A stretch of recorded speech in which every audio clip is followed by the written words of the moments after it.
విష ప్రచారం చేశారు. ఎందుకంటే మహారాష్ట్రలో డాక్టర్ బాబాసాహెబ్ అంబేద్కర్ను సమర్థించేటువంటి వ్యక్తులు సంస్థలు అత్యధికంగా ఉంటాయి.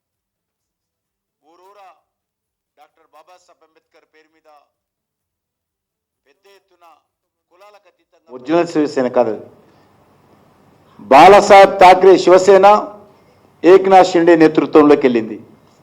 పార్టీ పేరు కానీ పార్టీ గుర్తు కానీ ఏక్నాథ్ షిండే గారి నేతృత్వంకి వెళ్ళింది. ఉద్ధవ్ ఠాక్రే నేతృత్వంలో ఉన్నటువంటి పార్షియల్ శివసేన రాహుల్ గాంధీతో కలిసి బాలాసాహెబ్ ఠాక్రే యొక్క సిద్ధాంతాలకు, ఆయన లక్ష్యాలకు, ఆయన స్ఫూర్తికి విరుద్ధంగా కాంగ్రెస్ పార్టీతో ఓటు బ్యాంక్ రాజకీయాలు పాల్పడేటువంటి వ్యక్తులతో, శక్తులతో కలిసినందుకు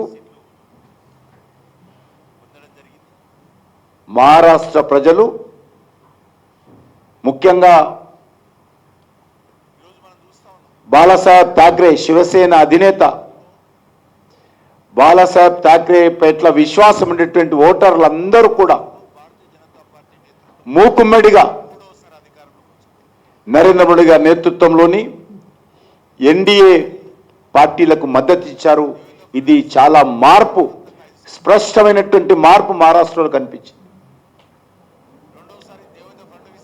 బాలాసాహెబ్ ఠాక్రే కొడుకైనటువంటి ఉద్ధవ్ ఠాక్రే, మనోడైనటువంటి ఆదిత్య ఠాక్రే, వీళ్ళ మాటలను లెక్క చేయకుండా ప్రజలు బాలాసాహెబ్ ఠాక్రే మీద ఉన్నటువంటి అభిమానంతో,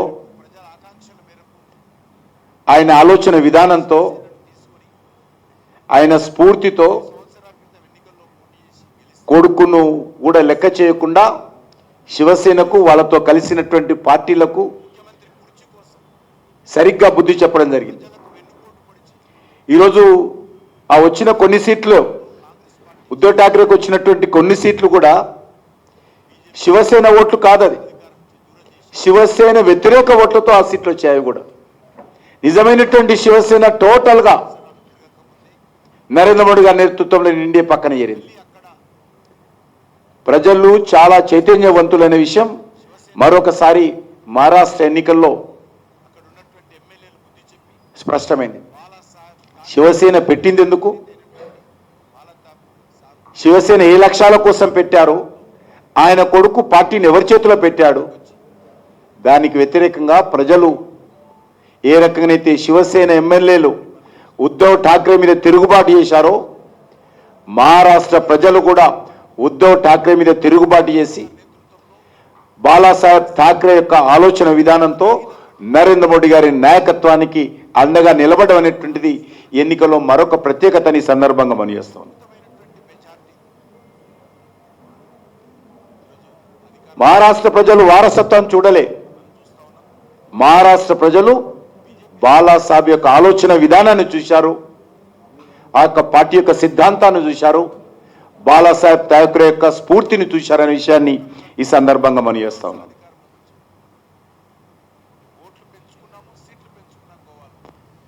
మహారాష్ట్ర ఎన్నికల్లో రాజకీయ అవకాశవాదం, అహంకారంతో మునిగిపోయేటువంటి నావనెక్కినటువంటి కాంగ్రెస్ పార్టీ కానీ, ఉద్ధవ్ ఠాక్రేని కానీ రాజకీయ కురువృద్ధుడుగా నా కనుసైగల్లో మహారాష్ట్ర నడుస్తుందని, నా కనుసైగల్లో మరాఠవాడ ఉంటుందని ప్రగల్భాలు పలిపెట్టేటువంటి శరద్ పవార్ గారి పట్ల కూడా ప్రజలు ఏ రకంగా తీర్పునిచ్చారో మనము అర్థం చేసుకోవచ్చు.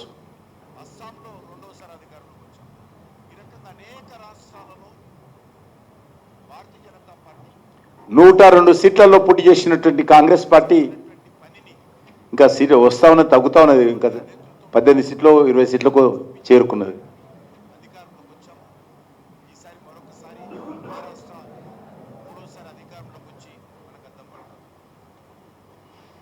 ఈరోజు మనం చూస్తా ఉన్నాం,